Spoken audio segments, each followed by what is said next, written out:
Welcome back दोस्तों। तो अब तक हमने जो है 2 टॉपिक कंप्लीट कर लिए हैं जिसकी वेटेज अराउंड 70% के आसपास है। अब हमारा जो लास्ट टॉपिक रह गया है जिसकी वेटेज जो है अराउंड 30% के आसपास है। ये टॉपिक बहुत इजी है, इसमें मैं आपको बताऊंगा बहुत ही आसान भाषा में। तो welcome back, let's go and start our learning process.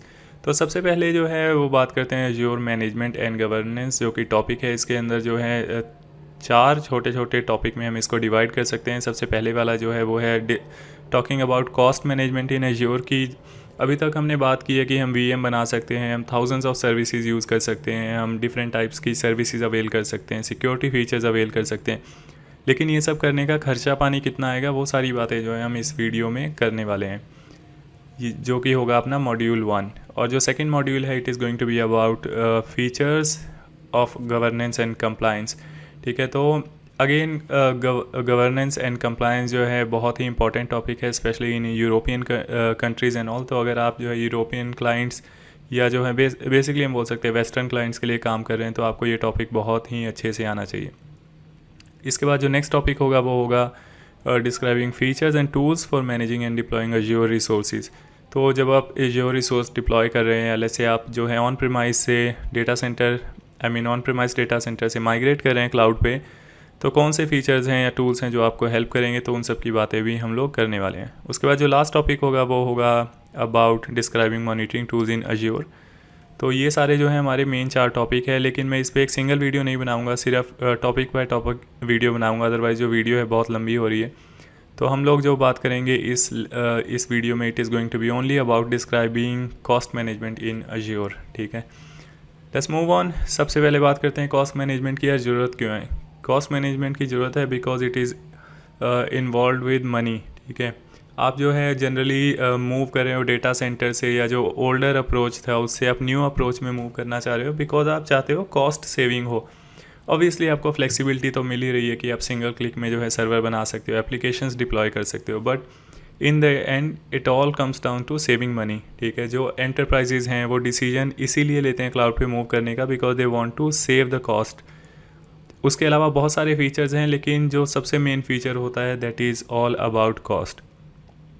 तो क्या क्लाउड पे मूव करते ही जो आपका कॉस्ट बहुत कम हो जाएगा, जो पैसे लगना कम हो जाएंगे क्या, जो आपको पहले लगते थे? तो उसके बारे में डिस्कस करेंगे। तो बहुत एक जो है काइंड ऑफ हम बोल सकते हैं कि एक मिसकंसेप्शन है जिसमें हमें लगता है कि यार क्लाउड पे सब कुछ बहुत ही चीपर है, लेकिन क्लाउड पे गाइस चीपर नहीं है अगर आप जो है कॉस्ट मैनेजमेंट ठीक से नहीं करते हो। तो इसके लिए मैं आपको सुनाता हूँ सबसे पहले एक स्टोरी कि कैसे जो है एक स्टार्टअप जो थी उसका 75,000 का बिल आ गया गूगल क्लाउड सर्विसेज यूज़ करके। ठीक है, तो वो कैसे हुआ? स्टार्टअप ने क्या किया था, उन्होंने बेसिकली अपना आप बोल सकते हो ऐप डिप्लॉय किया था, और डेवलपर ने जब कोड डिप्लॉय कर दिया उसने एक चीज़ और किया था, उसने क्लाउड में जो है फ़ीचर लगा रखा था क्लाउड बिलिंग अलर्ट वगैरह का। ठीक है, क्लाउड बजट अलर्ट लगा रखा था, और उसने अराउंड आई थिंक $7 का बजट अलर्ट लगा रखा था। तो होना क्या चाहिए था एज़ पर हिम कि उसे लगा कि $7 से ऊपर जो है बिल नहीं जाएगा, अगर $7 से ऊपर बिल जाता है तो शायद क्लाउड सर्विसेज मेरी जो है उसको रिस्ट्रिक्ट कर दे, उसे ऊपर ना चलने दे। बेसिकली ये जो था वो अजम्पशन था। लेकिन जब कोड डिप्लॉय होता है, कोड जब चलना शुरू होता है, तो उनको सबसे पहला अलर्ट आता है कि फ्री सर्विसेज जो उनकी है वो ऑलरेडी एक्सपायर हो गई है, वो कंज्यूम हो गई हैं, जो भी फ्री सर्विसेज का क्रेडिट मिला होता है। उसके बाद जो है उनको नेक्स्ट ईमेल आता है कि उनका जो भी है अराउंड $7 का बजट अलर्ट का जो ईमेल उसने लगाया होता है वो उसको अलर्ट आता है, और इमीडिएटली उसके कुछ टाइम बाद ही उनको जो है अनदर बिल आता है कि उनकी जो पेमेंट है वो डिक्लाइन हो गई है क्रेडिट कार्ड से। ठीक है, क्योंकि ऑब्वियसली ये जो अकाउंट सेटअप किया था उन्होंने उसके लिए क्रेडिट कार्ड यूज़ किया था। और उसके बाद क्या होता है, वो एकदम हैरान हो जाता है कि यार $7 में मतलब क्रेडिट कार्ड डिनाई होने का बिल कैसे आ गया। फिर वो जाता है क्लाउड पे और जो है अपना बजट जो है कॉस्ट एनालाइज करता है बेसिकली, और वो देखता है यार बिल तो अराउंड कुछ $75,000 का बन चुका है। ठीक है, तो उस $75,000 के बिल बनने का कारण ये होता है कि जैसा मैंने आपको बताया क्लाउड आपको बहुत फ्लेक्सिबिलिटी देता है। फॉर एग्जांपल आपने जैसे आप इनिशियली स्टार्ट करते हो 1 GB रैम से या 2 GB रैम से, लेकिन आप जो है उसको ऑटो इन्फ्लेट कर सकते हो। फॉर एग्जांपल जैसे अगर आपकी जो एप्लीकेशन पे बहुत ज़्यादा ट्रैफिक आ रहा है, तो आप सेटिंग्स कर सकते हो कि अगर ट्रैफिक आए तो जो है मेरे रिसोर्सेज ऑटो इंक्रीज़ हो जाए, ऑटो स्केल अप हो जाए। ठीक है, ये सारे फीचर्स थे जो कि हमने क्लाउड के इनिशियली पढ़े थे स्टार्टिंग में। और यही सब फीचर की वजह से क्या हुआ कि उसका बिल जो है अनकंट्रोलेबल हो गया, $75,000 का बिल आ गया। अब ऑब्वियसली ये स्टार्टअप था, उन्होंने गूगल कस्टमर सपोर्ट से बात की होगी, शायद उनको रिफ़ंड भी इसका मिल गया है जितना मुझे पता है। बट हाँ, ये सारे सिनेरियो जो हैं वो हो सकते हैं, किसी के साथ भी हो सकते हैं, किसी भी डेवलपर के साथ हो सकते हैं, या फिर एज ए यूज़र आपके साथ भी हो सकते हैं। इसलिए जब लास्ट वाली वीडियो में हम लोगों ने आपने देखा था कि जब हम लोगों ने क्लाउड पे जब भी हम रिसोर्स बना रहे थे, उसके बाद हम अपनी प्रैक्टिस कंप्लीट करने के बाद हम जो सारे रिसोर्स हैं रिमूव कर दे रहे थे, ताकि जो हमें अननेसेसरी बिल ना आए जबकि हम एनवायरनमेंट को यूज़ नहीं कर रहे हैं। तो ठीक है, तो ये चीज़ आपको ध्यान में रखनी है। इसके अलावा बहुत से फैक्टर्स हैं जिसकी वजह से आपके कॉस्ट इंक्रीज़ होते हैं, और कैसे आपको कंट्रोल में रखना है, कैसे एनालाइज़ करना है, कैसे आप जो है फिज़िकल से क्लाउड में मूव कर रहे हो तो आपको जानना है कि उसका कितना कॉस्ट आएगा। तो वो सारी चीज़ें कैसे जो है आप बजट कर सकते हो, एस्टिमेशन कर सकते हो, वो सारी चीज़ें जो हम यहाँ पे सीखने वाले हैं। तो मूव ऑन करते हैं, सबसे पहले बात करते हैं कि कॉस्ट बढ़ने के रीज़न क्या है। ठीक है, तो जो कॉस्ट है वो डिपेंड करते हैं रिसोर्स टाइप पे, किस टाइप का आपने रिसोर्स यूज़ किया है, कौन से रीजन सेलेक्ट किए हैं। फॉर एग्जांपल, अगर आपने जैसे एक वर्चुअल मशीन बनाया है इंडिया में, या एक वर्चुअल मशीन बनाया है जिसकी लोकेशन आपने दी है यूनाइटेड स्टेट्स, तो ऑब्वियसली उनके जो कॉस्ट होंगे वो डिफरेंट होंगे। जो इंडिया वाला होगा वो आपको चीपर पड़ेगा, जो यूएस वाला होगा वर्चुअल मशीन वो आपको थोड़ा एक्सपेंसिव पड़ेगा। जबकि बाकी सारी कॉन्फ़िगरेशन जैसे कि आपका CPU, memory, disk and all same रहेगा, तब भी आपको जो कॉस्ट का डिफरेंस दिखेगा इंडिया में एंड यूएस में। अब उसका रीज़न क्यों है, मतलब ऐसा क्यों है कि एक कंट्री में चीपर है, दूसरी कंट्री में एक्सपेंसिव है? तो ऑब्वियसली दोस्तों वो होता है कॉस्ट ऑफ लिविंग की वजह से। अगर इंडिया में जो लोग काम करेंगे माइक्रोसॉफ्ट के लिए, वो जो है थोड़ा कम पे स्केल पे काम करते हैं, बिकॉज जो इंडिया में कॉस्ट ऑफ लिविंग है वो कम है।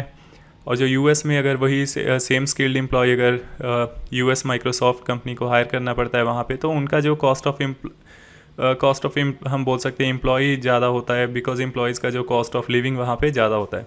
ठीक है, तो ये सारे रीजन है, इसकी वजह से इन्होंने डिफरेंट रीजन में डिफरेंट प्राइसिंग मॉडल रखा हुआ है सेम रिसोर्सेज का। और अगेन रिसोर्स टाइप पे, तो ऑब्वियसली अगर आपने एक रिसोर्स बनाया है, उसकी जो है रिडंडेंसी आपने इनेबल की है या एक्स्ट्रा फीचर्स आपने ऐड ऑन किए हैं, तो उसके जो है कॉस्टिंग ऑब्वियसली ज़्यादा होंगी। अब बात करते हैं कंजम्पशन की, तो ये तो बहुत स्ट्रेट फॉरवर्ड है, जितना ज़्यादा आप कंज्यूम करोगे उतना ज़्यादा आपका जो है कॉस्ट बढ़ेगी। ठीक है, अगर आप जो है 8 GB का वर्चुअल मशीन बनाते हो तो उसकी कॉस्ट कम होगी, 16 GB का बनाते हो तो उसकी जो है कॉस्ट ज़्यादा होगी। बहुत स्ट्रेट फॉरवर्ड है। नेक्स्ट बात करते हैं मेंटेनेंस। तो अगेन जैसा कि हमने ये गूगल वाले सिनेरियो में बात किया, बहुत लोगों को लगता है कि यार एक बार हमने क्लाउड बना लिया या क्लाउड पे हमने अपना सारा सेटअप कर दिया तो चीज़ें जो हैं बहुत ही चीपर हो जाएंगी, लेकिन वैसा नहीं होगा अगर आप ठीक से उसको मेंटेन नहीं करते हो। फॉर एग्जांपल, जैसे आपने 50 सर्वर बनाए और उसमें हर सर्वर में 100 GB की डिस्क एलोकेट कर दी, और आपने अपना डेवलपमेंट वर्क कंप्लीट करने के बाद वर्चुअल मशीन डिलीट कर दिया। लेकिन अगर आप देखोगे, अगर आपका जो डिस्क है वो डिलीट नहीं हुआ है, तो ऑब्वियसली आपके जो डिस्क के कॉस्ट हैं वो ऐड ऑन होते रहेंगे। तो जब भी आप पूरा वर्चुअल मशीन डिलीट करते हो तो उससे एसोसिएटेड जो भी चीज़ें होती हैं, जैसे कि पब्लिक IP हो गया, डिस्क हो गया, एंड कोई भी एडिशनल चीज़ जो आपने ऐड की है, मेक श्योर कीजिए वो सारी चीज़ें डिलीटेड हैं। ठीक है, तो बेसिकली अगर आप क्लाउड पे काम करें तो आपको क्लाउड के मेंटेनेंस की भी जो है वो जिम्मेवारी उठानी पड़ेगी, अदरवाइज़ जो है खर्चा पानी बहुत तेज़ी से बढ़ता है क्लाउड पे। इनफैक्ट मेरे साथ भी ऐसा हुआ था, मैंने एक जो है मल्टी प्रोसेसिंग यूज़ करके कुछ मैं इमेज प्रोसेसिंग कर रहा था, और विद इन 1 और 2 आवर्स मेरा कम से कम 5 से 6 हज़ार रुपये का बिल आ गया था। बात करते हैं जियोग्राफी। अगेन ये तो हमने डिस्कस कर लिया कि जो जियोग्राफिकल लोकेशन पे एक लोकेशन से दूसरे लोकेशन में जो है वो कॉस्ट डिफरेंट होती है। सब्सक्रिप्शन टाइप, अगेन जो डिफरेंट सब्सक्रिप्शन टाइप है, जैसे कि फ्री टियर है तो obviously free tier subscription type आपका होगा तो चीज़ें फ्री रहेंगी अराउंड जो भी है अराउंड $200 तक। उसके बाद जो है कुछ सर्विसेज जो होती हैं वो फ्री फॉर एवर टाइप की रहती हैं। स्टूडेंट टियर पे हो तो आपको जो है डिफरेंट आपका प्राइसिंग मॉडल होगा। और उसके बाद बात करते हैं लास्ट पॉइंट, जो कि है Azure market place. Azure market place हमने आई थिंक फर्स्ट जो फंडामेंटल वीडियो बनाई थी उसमें हमने डिस्कस किया था। अज्योर मार्केट प्लेस पे आज जाके आप जो है जो थर्ड पार्टी वेंडर्स वगैरह या जो कोई भी थर्ड पार्टी है उन्होंने अपनी सर्विसेज जो है वहाँ पे डाली हुई है, तो अगर आप उसको परचेज़ करते हो तो ऑब्वियसली उसके जो कॉस्ट होगा वो एडिशनल होगा, और उस कॉस्ट का जो है माइक्रोसॉफ्ट रिस्पॉन्सिबल नहीं है। वो जो कॉस्ट होगा वो सारा कॉस्ट आपको, या उसका जो प्राइसिंग मॉडल है वो आपको उस वेंडर के थ्रू ही पता चलेगा। ठीक है, तो ये सारी जो है मेन चीज़ें हैं। अज्योर मार्केट प्लेस को यार आप समझ सकते हो प्ले स्टोर की तरह, जैसा कि आपके एंड्रॉयड मोबाइल पे होता है प्ले स्टोर, उसकी तरह है। फॉर एग्जांपल अगर मैंने कोई एप्लीकेशन बना के प्ले स्टोर पे डाला है तो उस एप्लीकेशन की प्राइसिंग मैं डिसाइड करूँगा, ना कि गूगल। ठीक है, तो ऐसे ही जो अज्योर मार्केट प्लेस है।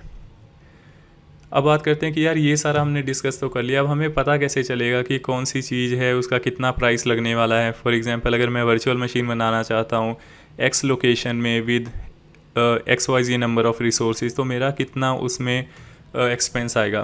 तो वो सब करने के लिए जो है प्राइसिंग कैलकुलेटर का हम यूज़ करते हैं। उससे आपको जो है टोटल कॉस्ट पता चल जाएगी कितना कॉस्ट आने वाला है। और इसको जो है प्राइसिंग कैलकुलेटर को देखने के लिए आपको जाना है azuremicrosoft.com पे। वहाँ पे जाके आप जो है प्राइसिंग कैलकुलेटर पे जाएंगे और वहाँ पे आप जो है वर्चुअल मशीन की पूरी definition, not only virtual machine, I am just giving you an example because virtual machine is easy to understand, लेकिन आप जो भी रिसोर्स ख़रीदना चाहते हैं या जो भी रिसोर्स आप यूज़ करना चाहते हैं क्लाउड पे, वो सारे रिसोर्सेज की डिटेल डालिए और आपको जो है प्राइस का पता चल जाएगा। एक बार आपको प्राइसिंग का पता चल गया तो उसको आप इधर सेव कर सकते हैं या एक्सपोर्ट कर सकते हैं एक्सेल फाइल वगैरह में, या आप जो है अपने टीम मेंबर्स वगैरह के साथ शेयर कर सकते हैं। अब इसकी ज़रूरत सबसे ज़्यादा आपको तब होगी जब आप जो है फॉर एग्जांपल किसी कंपनी के लिए काम कर रहे हैं, और स्पेशली अगर आप सेल्स या लेसे आप सॉल्यूशन बिल्डिंग में काम कर रहे हैं, तो उस टाइम पे क्या होगा, आपको जो है हो सकता है आपको कस्टमर बोले कि यार आपको सोल्यूशन बनाना है, मैं जो अपने ये 10 सर्वर हैं उसको मूव करना चाहता हूँ क्लाउड पे, मेरे को बताओ कितना एक्सपेंस लगेगा। तो उस सिनेरियो में वो सारी डिटेल आप जो है प्राइसिंग कैलकुलेटर में डालोगे और आपको सारी डिटेल मिल जाएगी। चलिए एक बार चल कर देखते हैं प्राइसिंग कैलकुलेटर जो है, प्राइसिंग कैलकुलेटर पे क्या क्या चीज़ें अवेलेबल हैं। ठीक है, तो यहाँ पे हम लोग मूव ऑन करेंगे, यहाँ पे चलते हैं माइक्रोसॉफ्ट। प्राइसिंग कैलकुलेटर पे खुलने में थोड़ा सा टाइम ये ज़रूर लेगा। ओके, तो कुछ ऐसा दिखता है प्राइसिंग कैलकुलेटर। अब यहाँ पे हम क्या करेंगे, लेट्स से यहाँ पे आप देख सकते हो सारी सर्विसेज जो भी माइक्रोसॉफ्ट की में सर्विसेज अवेलेबल होती हैं, वो सारी सर्विसेज की डिटेल आपको लेफ़्ट साइड में मिल रही है। For the sake of simplicity हम सिर्फ जो है वर्चुअल मशीन सेलेक्ट करते हैं। वर्चुअल मशीन पे आपने क्लिक किया, वर्चुअल मशीन एडिड हो गया, आपको यहाँ नोटिफिकेशन आ गया। स्क्रॉल डाउन कीजिए, यहाँ पे आप देख सकते हैं वर्चुअल मशीन की क्या कॉन्फ़िगरेशन है। ठीक है, तो हमने बोला कि यार हमें जो है एक वर्चुअल मशीन चाहिए जो कि सेंट्रल इंडिया में होगा, जिसका ऑपरेटिंग सिस्टम टाइप है विंडोज़ होगा, ऑपरेटिंग सिस्टम ये होगा, इंस्टेंस कितने होंगे, वो सारी रैम ब्ला ब्ला ब्ला जो भी है सारी डिटेल आपने यहाँ पे डाल दी है। और उसका जो है प्राइसिंग आ रहा है अराउंड $14 पर मंथ। ठीक है, यानी कि आपके लगभग 1000 से 1200 रुपये लग रहे हैं। अब यहाँ पे ये जो डिटेल आई हैं इसको आप क्या कर सकते हैं, इसको आप ऑब्वियसली सेव कर सकते हैं। अगेन ये आपको बाकी अदर वर्चुअल मशीन भी दिखा रहा है, बिकॉज मैंने अदर वर्चुअल मशीन भी ऐड कर रखे थे। हम लोग यहाँ से जाके जो है डिलीट भी कर सकते हैं। फॉर एग्जांपल अगर आपने कोई वर्चुअल मशीन या कुछ भी है कोई भी कंपोनेंट ऐड किया है और आप लेटर ऑन उसको रिमूव करना चाहते हो, तो जस्ट डिलीट पे क्लिक कीजिए, वो वाला जो कंपोनेंट है वो रिमूव हो जाएगा। अगेन दोस्तों ये थोड़ा सा स्लो चलता है, डिपेंड भी करेगा आपकी नेटवर्क स्पीड कैसी है। Just going to do one thing, हम लोग यहाँ पे I am not going to keep on adding. एक बार फिर से चलते हैं, वर्चुअल मशीन क्विकली ऐड करते हैं। और ये जो मैंने आपको प्राइसिंग दिखाया था, ये प्राइसिंग अगेन ये बाय डिफ़ॉल्ट जो प्राइस दिखा रहा है वो सारे डिपेंड कर रहे हैं जो भी पैरामीटर्स यहाँ पे अवेलेबल है। फॉर एग्जांपल अगर मैं इसको चेंज करता हूँ, for example I go to this one, pricing जो है चेंज हो जाएगी। ठीक है, इसके बाद जो है आप इसको ऑब्वियसली एक्सपोर्ट कर सकते हो, सेव एंड शेयर वगैरह कर सकते हो। एक अगर आपको क्विक डिफरेंस देखना है तो लेसे हम कोई भी अदर पैरामीटर चेंज नहीं करते हैं। रीजन आपने देखा वेस्ट यूएस है, तो प्राइसिंग आ रहा है अराउंड $963। अगर हम सिर्फ इसको चेंज कर देते हैं और सेलेक्ट करते हैं यहाँ पे इंडिया, या वैसे कोई भी एशियन कंट्री कर सकते हो, वहाँ पे जो कॉस्ट है थोड़ा बहुत कम रहता है। तो यहाँ पे क्विकली चलते हैं, let's select India, central India select कर लेते हैं और यहाँ पे स्क्रॉल डाउन करोगे आप देखोगे तो ऑलरेडी जो है प्राइसिंग काफ़ी कम हो चुका है। ठीक है, तो यहाँ से है जो आप पूरा प्राइसिंग कैलकुलेटर यूज़ करके आप पूरे जो है कॉस्ट या जो है एस्टीमेट वगैरह बना सकते हो। अगर सिमिलरली आप जो है storage account and so on जो भी कंपोनेंट है वो सारा यूज़ करना है। इसमें एग्ज़ाम में जो आपको क्वेश्चन आएगा वो यही आएगा कि अगर आपको कुछ एस्टिमेशन करना है तो वो एस्टिमेशन करने के लिए माइक्रोसॉफ्ट का कौन सा फीचर आप यूज़ कर सकते हो। तो वहाँ पे ऑप्शन में अगर आता है कैलकुलेटर, तो ऑब्वियसली आपको जो है माइक्रोसॉफ्ट कैलकुलेटर जो आपको सेलेक्ट करना है, that will be the right answer. ठीक है, अब मूव ऑन करते हैं नेक्स्ट टॉपिक पे, which is about describing Azure cost management tool. ठीक है, तो कॉस्ट मैनेजमेंट टूल कौन सा है, कॉस्ट मैनेजमेंट टूल अगेन इसके लिए भी हम लोग चलते हैं वापस।